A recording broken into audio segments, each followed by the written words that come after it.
Ready হয়ে গেছি, প্রায় আধা ঘন্টার বেশি হয়ে গেছে। একটা জায়গায় যাওয়ার জন্য বের হয়েছি এবং শাড়িও পরছি। দেখতেই পাচ্ছ, শাড়ি পরা মানে কিন্তু অনেক হ্যাসেল।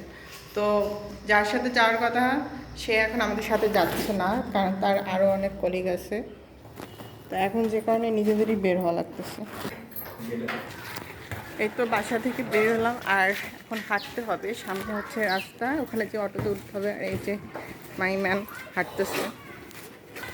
কোথাও বের হইতে গেলে যখন হচ্ছে মনে হয় মানে ঠিক টাইমে যদি বের না হওয়া যায়, রেডি হয়ে যদি বসেই থাকা লাগে, এর থেকে মন খারাপ মনে হয় আর কোনো কিছুতে হয় না।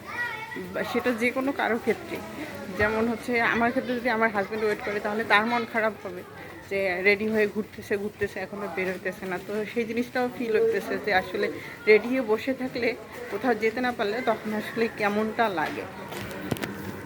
সামনে যেও অনেকক্ষণ দাঁড়িয়ে থাকতে হবে, কারণ ওখান থেকে অটোটাও ঠিকঠাকভাবে পাওয়া যায় না। এই যে একটা অটো মনে হয় দাঁড়াইতে বলো, অটো কিন্তু একটা পাওয়া গেছে, এটাতেই উঠতে হবে। ভিড়ের মধ্যে থাকাটা কি যে বিরক্তিকর।